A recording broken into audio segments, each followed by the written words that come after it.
want to do that?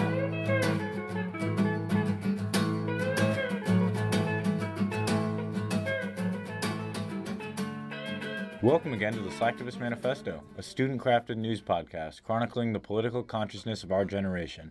My name is Sam Bellavance, and today we're discussing the People's Climate March, also known as the PCM, where on September 21st, approximately 400,000 people marched to the streets of New York City, fighting for various environmental justice movements. The march was aimed at pressuring world leaders at the annual UN Climate Summit into taking concrete action against the looming threat of climate change. So anytime 400,000 people take to the streets of New York City, there's a lot to cover. However, unlike more traditional media, we're not going to focus on which celebrities made an appearance at the march. We're not going to have two talking head politicians debate the validity of climate science. So for people who like to know what they're getting into, the first half of the show will mostly be my first-hand account of my experience in New York at the People's Climate March. It'll include some really great interviews with different contingents of people who showed up. And in the second half, Sophia and I will host a roundtable where students who travel to the march can talk about their experience. And we'll take a deeper look at activism in this country in general and where things have been in the past and where they're going into the future. So without further ado, let's get this show rolling. Hey, it's hot in here. There's too much carbon in the atmosphere. Hey, it's hot in here. There's too much carbon in the atmosphere. So for anyone who's been to a political rally before, there's something astounding about being surrounded by thousands of people who not only care about the same issues you care about, but care so strongly that they were willing to travel hundreds, maybe thousands of miles to be there with you. However, this usually has the unfortunate effect of creating rallies where everyone looks the same and thinks the same. The People's Climate March, however, did not fall into that trap. For starters, unlike other environmental rallies in the past, the march wasn't organized by a single large organization. Rather, it was a coalition of hundreds of different groups coming together for a common cause. There were the kind of people you'd expect at a climate change rally: Bill McKibben, founder of 350.org, Vice President Al Gore, New York Mayor Bill de Blasio. But most of the focus amongst the marchers wasn't on the big names, but more on the different groups of people who are on the front lines fighting against fossil fuel extraction and are seeking to protect not only their land, but their people as well. I want you all to remember there's an indigenous delegation here. That's Frank Wan, an indigenous hip-hop artist from the Lakota Nation who traveled to the People's Climate March. We are not protesters, we are protectors. We protect the land. We've been doing it for thousands and thousands of years, and we're still doing it today. My name is Lumhi Miko Sampson. I am a dancer. I'm a part of a company called Dancing Earth, and I'm here performing with Frank Wong. The role of the Indigenous Peoples Delegation is to help people realize what we've been trying to say this whole time, is that we have very, very ingenious ways that are so simple and minimalist as far as the expenditures to the earth and as far as land detriment and things like that. These are things that we can avoid, things that, you know, are essential for all of our existence, not only as humans but as creatures on this earth. The plants, the birds, the bees, everything needs these elements of water and food sources. So it's something that we all are trying to help everybody wake up to, is the realization that yes, in fact, we are humans, and yes, we are all on this earth together, and yes, we do need each other, in fact. So that's something that we're helping to reiterate in as many different ways as we possibly can, through the arts, through voice, through dance, through whatever form, you know. So it's just a matter of spreading the word and helping people wake up. So one of the things I thought was interesting, Frank said, I'm not a protester, I'm a protector. Could you elaborate a little bit on what that means? Something that they have labeled us as is a protester, and that's something that comes along with very different things. And it's not so much that we're protesting anything, so much as we're protecting the earth. I mean, granted, we are kind of battling against these bigger corporations and what they want to do to the earth and the environment, and that's where it's a fine line. You know, it's like we're not so much protesting as so much as rallying the actual force of the people. I mean, because here we are. This government was created by the people for the people. It should be the government that fears the people, not the other way around. Native American doesn't, mean anything special above, anybody else or below. It's just another means of being a person. And in fact, if you look up the word indigenous, it just means native to a particular country or region or terrain. And so everybody is indigenous. Everybody Yeah, everybody's native to somewhere, and everybody has a tribe somewhere. And so you come from some land, and that's the beauty of it, is that we each have unique elements in each of our environments that are very specific to that environment only. And so that's something that we can share abroad, not only just the actual, physical resources, but the knowledge that comes along with it, and the things that we have that have been passed on from over oral tradition, generation after generation. And here we are, we're still somehow, we're Native Americans, we're still alive in this modern society, and they really didn't expect us to be alive, much longer than the Trail of Tears, much longer than the Wild Bill and his buffalo raids. So it's like a matter of just a different source now. So now we have the chance to wake people up to the realization that this isn't an indigenous battle. It isn't necessarily about Native people. It's about people in general. All people are being affected by this, and we all need these type of things. And so that's something that we're all here fighting for. So. The People's Climate March represents a narrative shift in American environmentalism. Driving a Prius, recycling plastic, and quote-unquote being green have given way to recognizing climate change as a human rights issue, where the worst effects of an out-of-control climate will be felt by people with the least amount of political representation: the poor, people of color, people from developing nations, and other oppressed minorities. Thus, the narrative of the PCM was less save the trees and more environmental justice for all. I think it's important for us to wake up and realize that the environmental issues of the modern world are working people's issues. I'm Marcy Smith, and I'm the Executive Director of the Responsible Endowments Coalition.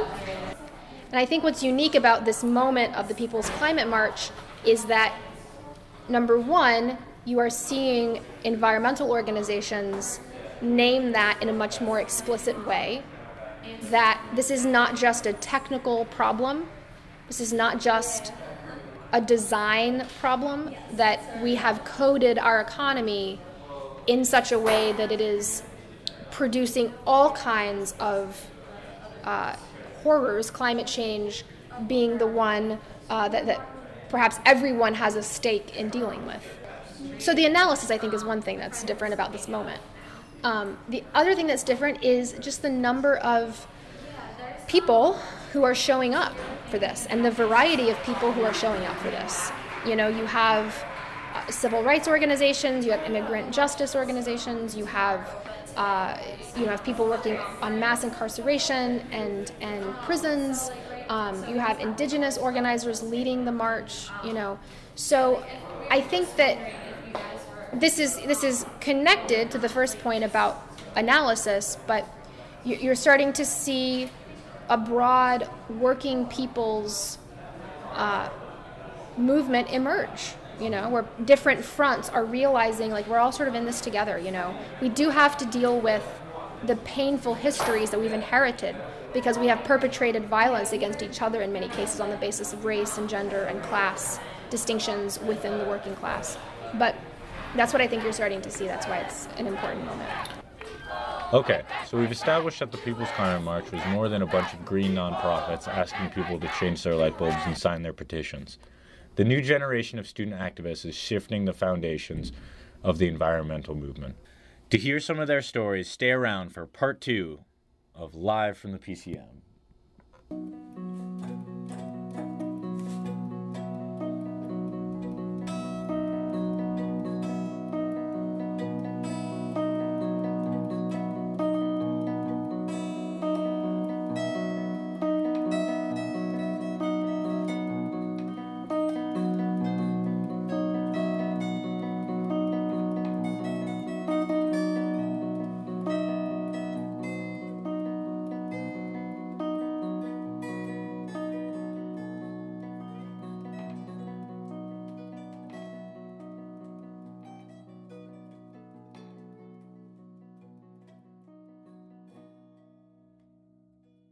Okay, we're back here with the Slacktivist Manifesto after microphone incident number 2. We were just hearing from AU student Deirdre Shelley and Audrey Irvine Broche about their experience. I'm sorry, I'm going to say it like it's French. It's a French name! So we're gonna talk a little bit more about the Flood Wall Street action that occurred on Monday, the day after the People's Climate March, and how that was different from the People's Climate March. Deirdre Shelley, take it away. Yeah, so one of the best moments for me at Flood Wall Street, I was with friends, we were marching along, inside the barricade, outside the barricade. It was a very porous barricade from the NYPD. But there was a tour bus, like a double-decker tour bus that had gotten stuck in this flood of people. And all of the tourists were like really pissed off and walking off, going down to Battery Park. And the tour guide was a badass who was inviting media and other people onto his bus because you could get on the second floor and you just had much better view of the crowd. And so we were like, oh, should we go on the bus? Like, this was like maybe 15 minutes into the protest, into the march, so we didn't, the cops were going to freak out. We didn't want to be stuck on this bus. And then we were just like, all of my bosses all went on, and I was like, fuck it. My bosses are doing it, I'm going. So my friends and I went on. The bus driver was awesome. Everyone was saying, thank you. And he was like, no, thank you. I wanted to go yesterday to the march. I had to work. This is important. I told all of my guests that they should stay, and this is what New York's about, but they all wanted to go see, Statue of Liberty. So he was Steve Johnson. We wrote him all Yelp reviews. But so we got on top of the bus, and you could just see this huge mass of people around the Wall Street Bull, chanting these giant carbon bubbles, the inflatables we were talking about. It was just a really energized crowd. And then the bus started moving, and so we were at the top of the march, really, or the crowd, and we got to roll through the entire thing, and I got a really good video, and there was just so many people, and I'm not great at guessing crowds, but I knew it was way more than 1,000, and so just seeing that so early was really cool, and I was with really awesome climate organizers, so it was just really great to share that with them. Way before we got there were lots of barricades set up, and police cars, there was like those weird parking enforcement things even, and just like they were really prepared for us to be there. They knew what was going on. Wait, can I tell a story though and you explain it? Yeah, sure. Okay, so I think the other great thing about Flood Wall Street that I haven't seen a video of, but I wish there had been a video. So we had these big carbon bubbles, and these bubbles represent catastrophic climate change, really. If we burn all of this carbon that we can't, we're fucked. And they were great visuals, but they were also had a purpose to sort of distract police. But the police got a hold of them. And so at one point I turned around and you could see the police with this giant carbon bubble, and they popped the inflatable on the horns of the bull on Wall Street. Too symbolic. The symbolism hurt. Like, it was so... The whole crowd was in uproar. It was exciting. We weren't mad, because we relished in how perfect of a moment it was, but, like, we were yelling. Like, we were having a great time. We were just, like, you couldn't have done anything more perfect to us to show why we need to be here. Yeah. Yeah. I think it was the first time the state has, like, done something real about climate change. but also, yeah, it was just really clear. Yeah. So, what role did the cops play besides bursting the carbon bubble once and for all? Yeah. How did they treat the protesters? Well, we really didn't know much going in. NYPD has a reputation that I would say, from my experience, it definitely met my expectations. And so even the organizers, when we had trainings, they weren't really sure what was going to happen. They said, they could arrest all of us, they could let us sit there for hours and not do anything. It's really unclear. And the cops were definitely present, and they were obviously trying to, like, assert their dominance over the space. But one thing that was really powerful to me is, as Deirdre said, the barricades became rather porous. And one of the reasons was because we had so many people there that the cops really couldn't do much to stop us from moving the barricades and from to me that was really important because I wasn't planning to get arrested. I really didn't want to deal with any confrontation with the police, and so I was kind of always keeping an eye on when I needed to exit before things got to the point where there were arrests. And there were arrests. There was 100 by the end of the night. But because there were so many people on the side of the barricades, I remained safe, and the police couldn't do anything. And that was really powerful because, you know, we weren't doing anything besides shutting down this district. We were completely peaceful, and it was really great to see. Even though at some points there was a non-confrontational vibe, it was like a street fair is like kind of how we described it. Even there was a few, you know, we got pizza. Somebody ordered 200 pizzas for everyone to eat, and there was lots of music and marching bands.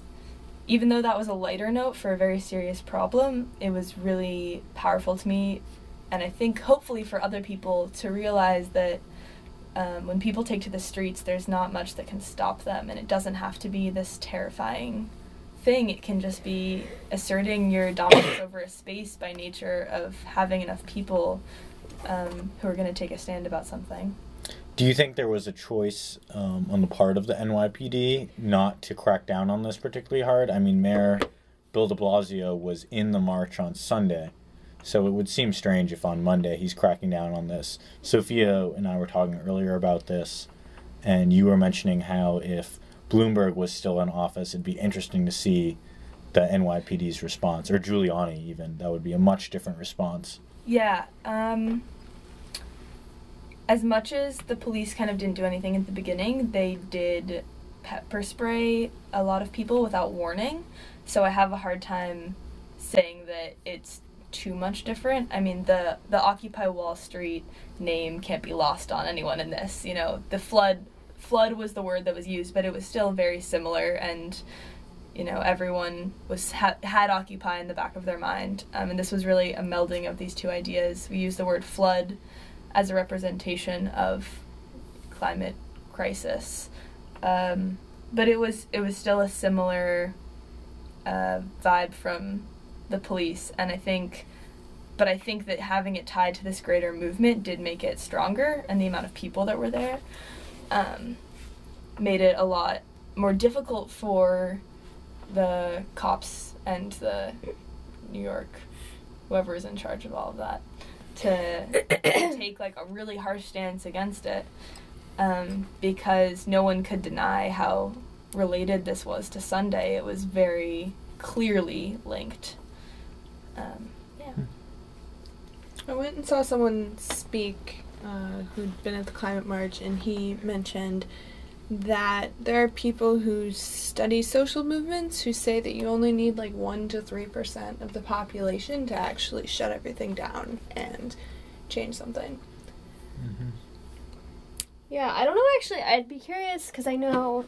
So the People's Climate March was the big one, the one in New York, but it was actually like a global push mobilization, and there were like 2,800 actions in 156, 62. I think it's 167 countries or 162 countries. Yeah. So I'd be curious to know how many. None of them were as big as New York, but I know like a lot of them were really big. Madrid had a really large one. Yeah.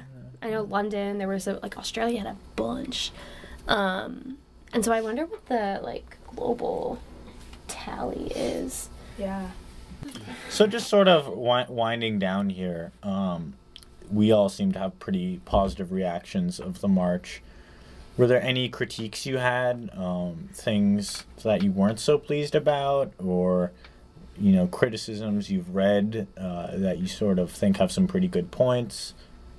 Just because I think as much as we enjoyed it, there are some critiques that could be made, and there's always lessons that can be learned and applied in the future. The only critiques that I've read that I have taken very seriously have been about the funding and co-sponsorship of the march. I think climate is an incredible opportunity to bring many justice-oriented movements together, and some of the people who sponsored this march are not groups that necessarily are part of a movement that really prioritizes justice. And that was somewhat troubling. What do you mean? to Like, see. who are you talking about specifically? So there was a lot of Zionist organizations that co-sponsored this, and that's incredibly problematic. I mean, the reason that the U.S. supports Israel so much is very interlinked to the economy and to resource extraction. And our dominance over the Middle East is very tied to fossil fuels, of course. And so to see kind of that lack of a deeper commitment was somewhat troubling. And I don't think, for me, it took away from the actual march, because I don't think that's what was on anyone's minds that day.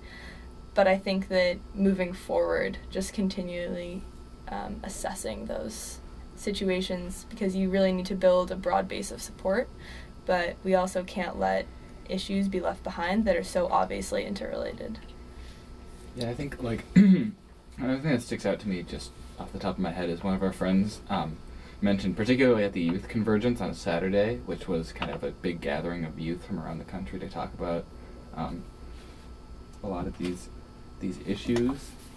And that was that the whole movement, or particularly the Youth Convergence, kind of sidestepped the whole the animal rights aspect of it, and the fact that the meat industry creates a huge amount of pollution, and so it was. I don't have any answers, but it was an interesting thought. Yeah, it's really difficult to kind of listen to all of these different movements when they're all moving at different paces and in different ways, and reining them in to create an authentic movement with integrity is really difficult. And I think that in general, the People's Climate March did an incredible job.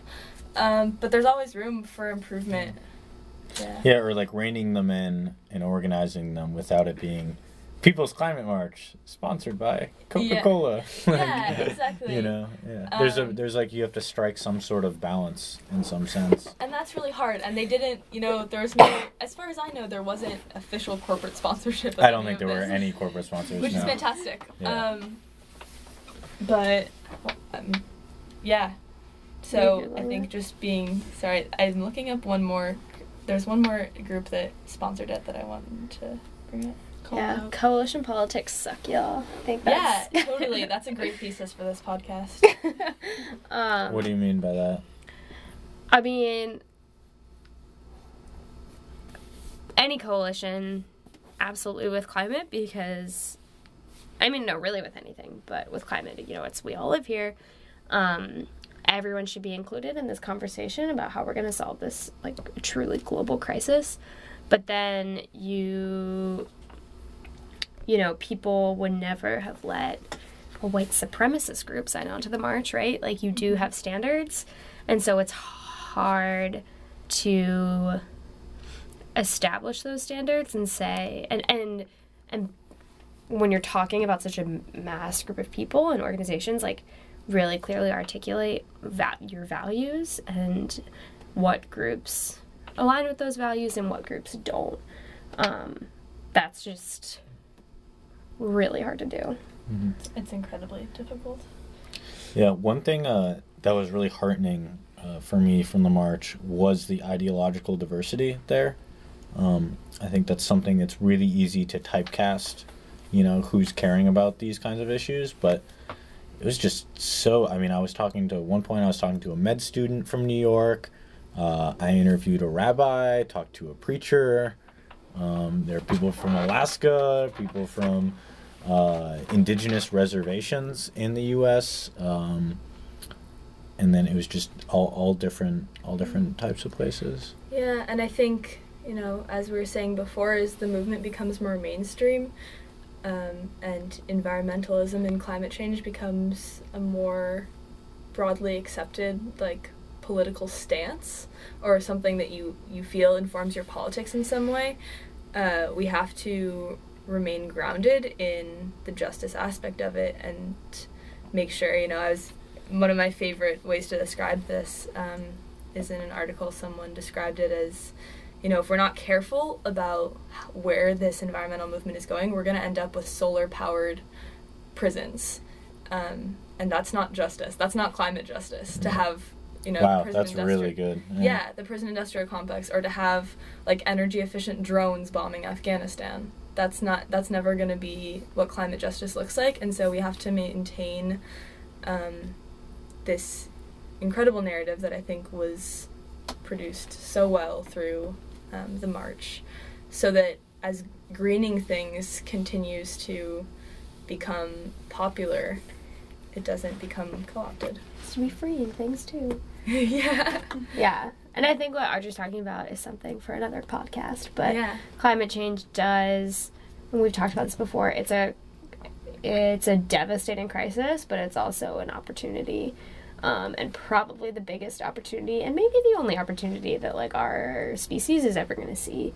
It forces you to brush up with so many, you know, prison industrial complex, school to prison pipeline, racism, colonialism, sexism, classism, everything, and really forces, or definitely has forced me, and I know other people I work with, to look at our society and our civilization at a scale that's, I don't even know the word for it. Yeah. We talked about it yesterday as an awesome problem. Awesome in the sense that it's enormous, and like, and wicked, but also what a huge moment, what a huge and non-replicable time to discuss what it means for us to be humans on this earth and how we interact with each other and the world. We keep hearing this 400,000 figure referencing the number of marchers in the People's Climate March. We know 3,000 people attended Flood Wall Street the next day. There were marches in 162 countries. But what do these numbers even mean? I didn't go to the People's Climate March, but in 2011, I did go to an Occupy Chicago protest. People were flooding the streets, demanding justice and equality. The police swept protesters off the road, but they came back. There was a torrential flood of anger, optimism, and people. But Occupy, for most people, for most voters, was too scary. It was too radical. In the article Ratio for Revolution, David G. Monroe and Claudia Zeisberger look at the type of numbers needed for a cultural and political shift. They say, protest before the revolutionary sweet spot, and you will lack sufficient numbers to bring about a successful revolt. The incumbent government will turn on the water cannons, shoot a few people, toss the more vocal in jail, and life will continue as before. Make a call to arms after the window of revolution has passed, and your target revolutionary cohorts will have found jobs and started families. Instead of chanting in the streets, they will be changing diapers and suffering from sleep deprivation. Young people are often the first line of citizens demanding the government discuss and change an issue. Think of the Vietnam era and the baby boomers. Think of the erupting youth population in Egypt. Think of the people on the streets in Hong Kong right now. They're primarily students, peacefully demanding change.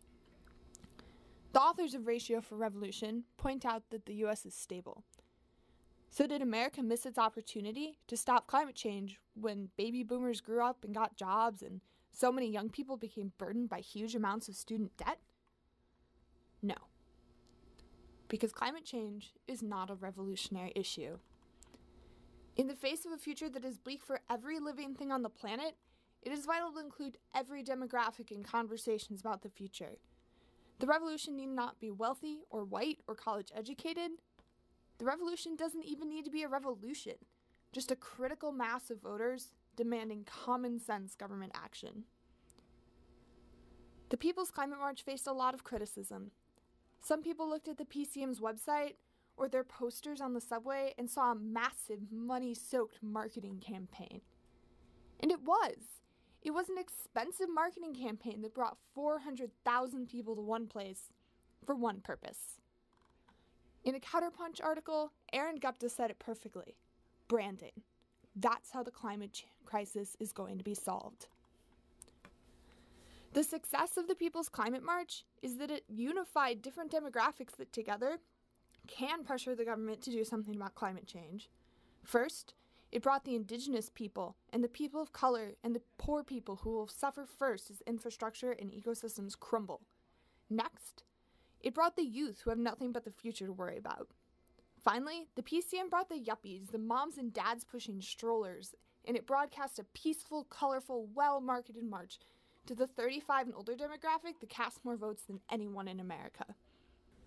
If all of these groups start voting overwhelmingly for climate change action, government officials can't ignore it, even if stopping climate change alienates some special interests. The PCM showed 400,000 people who were only part of the critical mass that can change the conversation. If you want to grab politicians by the balls, threaten their jobs. And right now, we need everyone, especially the youth, especially the disenfranchised, especially the voters, to unite, take charge, and prioritize climate change. At the very least, the People's Climate March opened the door for these groups to walk towards progress together. Well, that concludes another episode of the Slacktivist Manifesto. Special thanks to Lum Hee Miko Sampson and Frank Wan. You can check out their music and artwork on the web. We'll provide a link in the description. Also special thanks to Marcy Smith of the Responsible Endowments Coalition and the wonderful student activists of Fossil Free AU. If you enjoyed this episode or just want to make Sophia and I feel better about ourselves, please subscribe to our channel on YouTube and like the Facebook page, both titled The Slacktivist Manifesto. We're hoping to get on iTunes very soon. I'm sorry it's not the best thing in the world to be listening to a podcast on YouTube. Stay tuned next week for an episode on the controversy surrounding the teaching of economics in higher education. Until then, stay strong and stay safe. Bye.